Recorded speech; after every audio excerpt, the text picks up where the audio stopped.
여러분 안녕하십니까. 황금달 1% 투자하는 공인중개사 아테나입니다. 오늘은 도대체 소득주도 성장론이 무엇인지, 그것의 문제점이 무엇인지, 왜 이렇게 네거티브한 결과를 갖게 됐는지 한번 이론과 또 실제적인 지금 현 상황에 대해서 최신 뉴스와 함께 한번 알아보도록 하겠습니다. 소득주도 성장론, 출처는 제가 위키백과에서 일단은 이 이론에 대한 정의를 한번 찾아봤고요.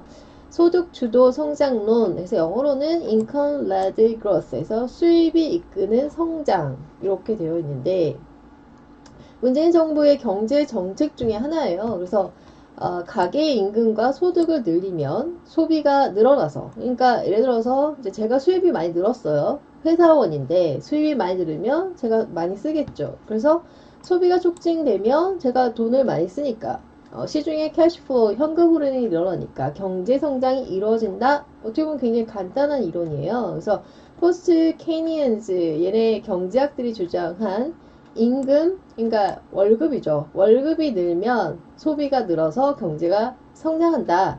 그래서 영어로도 wage led growth에서 wage가 월급이잖아요. 그래서 월급, 그러니까 임금 주도 성장. 요게 이제 바탕이 된 내용이었는데 왜 이렇게 이제 안 좋은 결과가 됐는지 어쨌든 좋으니까 채택을 했을 거예요. 일단 그래서 어떤 개념으로 채택을 했는지 한번 살펴보도록 하겠습니다.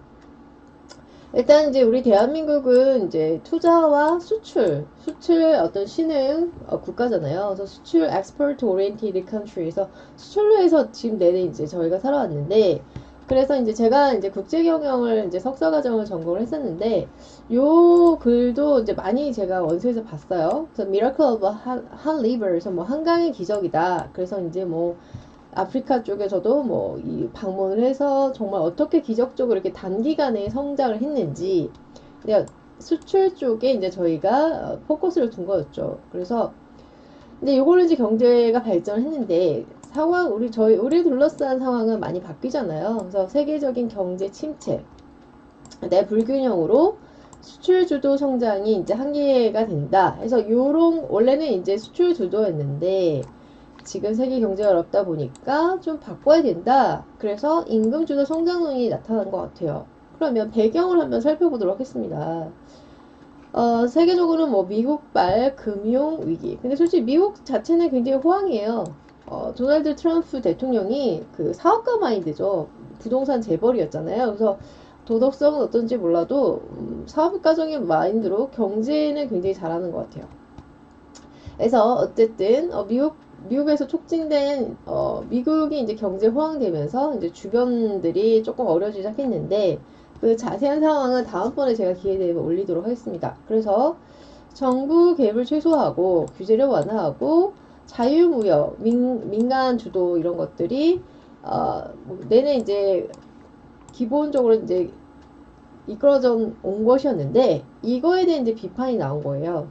그래서 경제 침체와 성장 두 다의 원인이 무엇인가 분석을 했는데 일단 수요와 공급의 법칙에서 수요가 많아야 되는데 일단 지갑을 안 여는 거예요. 그래서 내수와 소비가 부족하고 또 이제 소득 분배 불균형, 그러니까 빈부의 격차겠죠. 그래서 이것이 원인이다라고 본 거예요. 그러니까 임금 주도, 그러니까 소득 성장 주도로 바꾸게 된 계기가 그 일반 국민들의 예를 들어서 뭐 기업체를 다닌다든지 뭐 이런 그 월급을 갖고 사는 사람들이 월급이 적기 때문에 소비를 안 한다 이렇게 본 거예요. 그래서 그렇다면 노동자들의 임금을 월급을 늘리자. 그리고 소득을 이제 재분배한다는 거죠. 디스트리뷰션 이제 나눠준다 이런 얘기예요. 그래서 그렇다면 지갑이 튼튼해지니까 든든해지니까 사람들이 어 자기 지갑이 두꺼워지니까 쓰잖아요. 그러면 수요가 늘어서 경제 성장을 할 수 있다.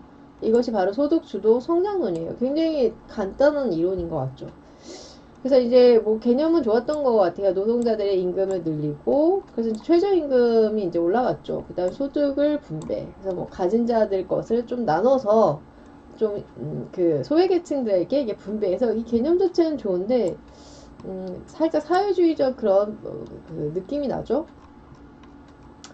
그래서 이제 지금 나오는 거는 다 지금 제가 위키백과에서 갖고 온 거는 이론이에요. theory 이론인데 이론과 또 실제는 굉장히 차이가 나잖아요. 그래서 이제 문재인 대통령의 이제 참모들이 있을 거 아니에요. 그래서 이론은 굉장히 좋았는데, 뭐 경제학자들도 나오고, 그런데 많이들 아시겠지만 이론과 실제는 또 굉장히 또 적용이 좀 많이 다르잖아요.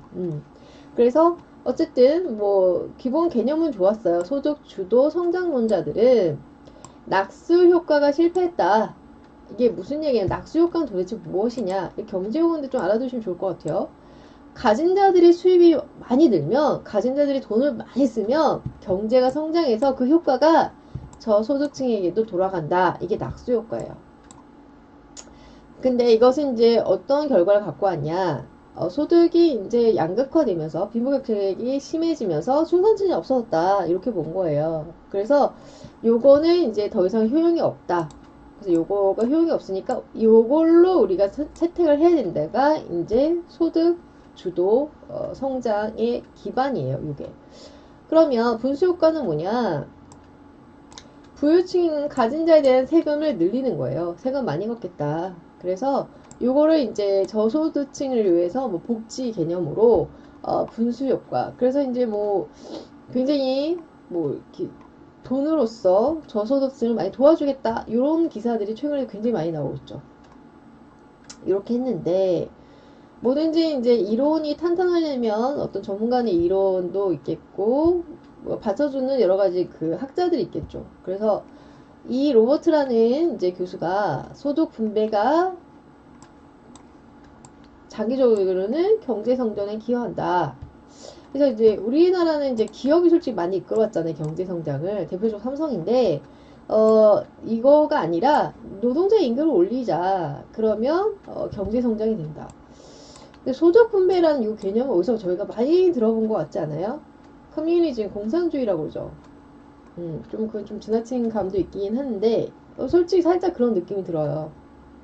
그래서 그런데 저는 제가 볼 때는 이론하고 실무에서 또 이제 주식에서도 어떤 그 재밌는 건데 이모셔널 마인드라는 그런 개념이 있대요. 저도 한번 읽어봤었는데 사람이 이런 감정적인 부분이 있죠. 감정적인 부분에 배제하면 안 된다고 그러더라고요. 심리 상태. 그래서 무슨 얘기냐면 사람들은 동기부여가 되는데 내가 많이 벌어서 세금을 많이 낸다. 예를 들어 기업 입장에서는 좀 마이너스죠. 그리고 일하지 않아도 국가에서 나한테 해준다. 그럼 약간 동기부여가 사라지는 그런 것 같아요. 그런데 어쨌든 기업의 이윤보다 노동자 임금이 상승할수록 소비가 증가한다. 그러면 당연히 코퍼레이션 기업체들은 안 좋겠죠. 네, 단기적으로는 이윤이 줄지만 비용 절약을 위해 이제 투자를 많이 하겠고 기업들이 그래서 소비 일단은 이제 노동자 입장에서는 임금이 올라가니까 소비를 할 거고 지갑을 할 거고 기업들은 이윤 창출이 실제 기업의 존립 목적이잖아요. 그래서 투자를 많이 해가지고 경제 성장률이 더 높아진다. 제가 보기엔 이거 너무 뭐랄까 너무 이론적인 느낌이에요. 너무 모르겠어요. 하여튼 다만 기업의 노동 절약형 혁신으로 고용이 감소할 수 있다. 왜냐하면 기업체에서는 비용을 줄이기 위해서 다운사이징 중에 최고가 이제 그 고용 인구를 줄이는 거죠. 그래서 재정 정책과 공공 투자를 확대하는 보완책이 필요하다. 이렇게 얘기를 했대요, 이 학자가. 그리고 이제 우리나라에서 보면은 뭐 인터내셔널 레이버 오거니제이션의 이제 이 국장이 고소득층의 소득이 올라가면은 이것이 경제 성장에 기여해서 이게 이제 그 낙수 효과였었잖아요. 근데 이것이 플러스적이보다는 마이너스적이다라고 평가를 한 거예요. 소득 불평등도를 증가시킨다고 주장을 했고, 그래서 소득 불평등이 경제 성장의 수준과 안정성에 마이너스적인 영향을 한다. 그러니까 재분배해야 된다. 뭐 이런 것 같아요. 그래서 소득 주도 성장은 소득을 분배해라. 디스트리뷰션 배분해라. 그래서 성장이 된다.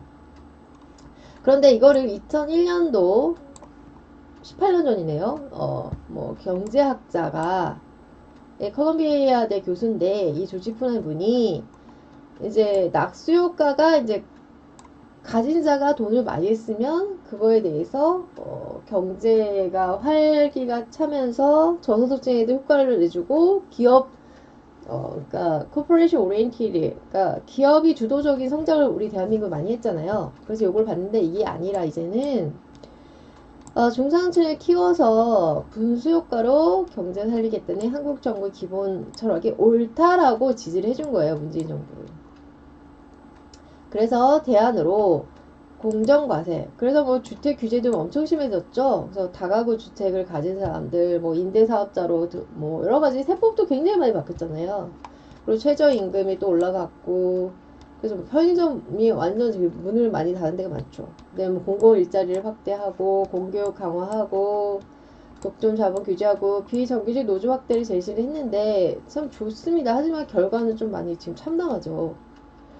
그래서 보면 대한민국에서 원래는 임금주도 성장이었으나 이제 이게 원래 이제 명칭이 wage led growth에서 그 월급이죠. 이거 이제 명칭이 income led growth로 바뀐 거예요. 그러니까 같은 뜻입니다. 왜냐면 왜 임금은 이제 월급쟁인데 왜 소득이냐? 자영업자가 대한민국에 되게 많대요. 자영업자. 근데 이제 자영업자의 몰락이 왔죠. 문재인 정권 들어서면서 많이 씁쓸합니다. 2016년 데이터를 보면은 비임금 근로자, 그러니까 자영업자의 비율이 OECD 중에 5번째로 높아요. 그래서 이제 소득주도 성장으로 명칭이 바뀌었을 뿐 똑같은 내용이에요. 임금주도 성장이라. 그래서 문재인 정권 이전에는 어떤 게 있었냐면 출범 이전부터 소득주도 성장이 얘네들의 이제 당론이었어요.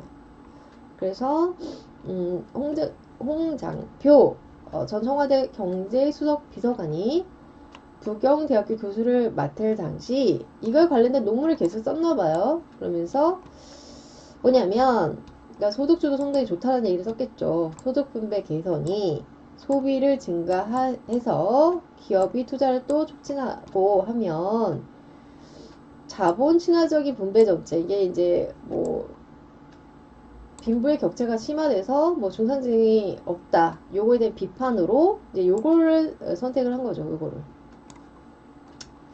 네, 문재인 정범이 이제 됐어요. 그래서 이제 이분들이 소득주도 성장, 공정한 경제, 혁신 성장, 이렇게 했는데, 그래서, 결과를 보면은, 일단 대통령은 소득주도 성장과 공정 경제는 더 나은 방법, 따뜻한 성장, 뭐 정의로운 성장, 경제 성장 기반을 만들어내는 것은 혁신 성장에서 온다라고 이제 얘기를 했었고요. 청와대는 대한민국 저임금 노동자의 비중이 2위라는 거예요. 그리고 그러니까 어떤 걸 주장할 때는 그런 배경 명분이 있어야 되잖아요. 그래서 어, 가지지 못한 자의 비중이 우리는 너무 높다. 그 다음에 빈부의 격차가 2위나 된다. 그 다음에 국내 총 생산에서 소비 비중과 정부 지출이 OECD 끝에서 세 번째. 솔직히 사회복지는 솔직히 대한민국에 많이 안 돼요. 특히 노인복지가 많이 안 돼 있죠. 노인복지가 좀 심하게 많이 안 돼 있죠. 그래서 어떤 명분으로 내세우면서 가계 수입을 늘리자. 그 다음에 생계비를 줄이고 안정망과 복지, 그래서 소득 주도 성장의 세 가지 축을 제시를 하고 했지만 결과적으로는 참담합니다. 지금 빈부격차가 제일 심해요. 그래서 고용소득 분배가 악화가 소득 주도 성장 정책 때문이라는 이런 비판에 대해서 뭐 경제부 총리는 일부 뭐 수용할 부분은 있다 이렇게 얘기를 했고, 정책실장은 최근에 고용 가계소득 지표는 소득 주도 성장 포기가 아니라 오히려 이거를 더 빨리 해야 된다 이렇게 얘기를 했어요. 그 다음에 이제 두 분이 사퇴하고, 근데 어쨌든 후임도 문재인 정부의 그 소득 주도 성장을 이어갔습니다. 그래서 소득 주도 성장, 혁신 성장, 공정 경제는 이게 하나의 패키지라는 거예요. 하나의 세트라는 거예요. 그래 분리할 수 없다 이런 얘기예요. 그 다음에 속도와 균형에서 염려가 있을 수는 있다 이렇게 얘기를 했고, 소득 분배 왜곡, 빈부 격차죠, 계층 이동 단절 등 구조적 문제를 해결하기 위해서 계속 해야 된다. 소득 주도 성장론을 이렇게 얘기를 했습니다. 하지만 급격한 최저임금 인상, 자영업이 거의 폭락했죠. 근로시간도 줄였죠. 솔직히 이제 뭐 제 친척들도 대기업 다니는 친구들이 여러 명 있는데 요거 근로시간 단축하는 거에 대해서도 뭐 그렇게 좋게 생각하진 않더라고요. 부정적 영향이 미쳤다고 평가를 했고 2019년 초 소득 그래서 요게 솔직히 망했잖아요. 요 경제 정책이. 그래서 이제 혁신 성장에 이제 주력하는 행보를 보였으나 삼축 정책 전환은 없다라고 또 이제 그러니까 굉장히 고집이 있으신 것 같아요. 자, 요거는 매일경제 3월 17일자 이제 최신 기사를 제가 발췌를 했고요. 탈원전, 소주성, 문개혁, 구멍난 14조 이렇게 이제 마이너스 됐다 이런 얘기예요. 그러니까 소득주도 성장이 이게 결과적으로는 인정할 거 인정해야 되는 것 같아요. 망한 거죠. 그래서 정부 3대 불통 정책 아무리 말해도 듣진 않아요.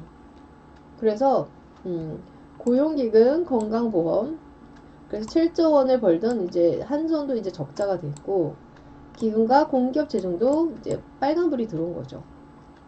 그래서 이제 비판적인 시각으로 현재 상황을 비롯해서 이제 기사가 나왔어요. 그래서 탈원전, 소득주도 성장, 문재인 케어는 세 가지 아무리 말해도 듣지는 않잖아요. 그래서 결과적으로는 기금, 공기업 수지 악화 규모가 14조 원이에요. 육박하다 2년 만에.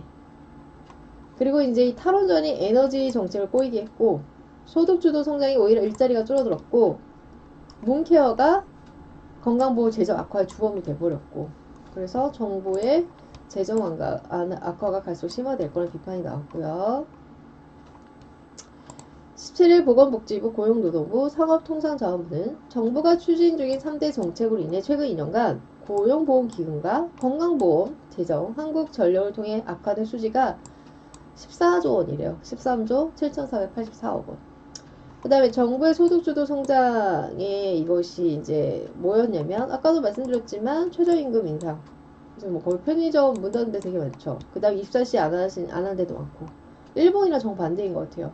주 52시간 근로제 이것이 이제 최악의 고용난을 그래서 청년 실업률 엄청 높죠. 그래서 고용보험 수지가 1조 3,770억 원 2016년에 17년에는 굉장히 많이 줄었네요. 그 다음에 1조 4,837억 원에서 이게 다 적자가 됐고요. 그 다음에 고용보험 기금 수지도 이제 적자가 이렇게 돼서 이렇게 나왔습니다. 그 다음에 3조 856억 획절했던 건강보험 이 재정도 직격탄을 맞으면서 2017년에 7,077억 원으로 상당히 많이 줄어들었죠. 그래서 1년 만에 요만큼의 수지가 악화가 됐습니다. 작년에는 흑자 규모가 8,865원이 이제 줄어든 거예요.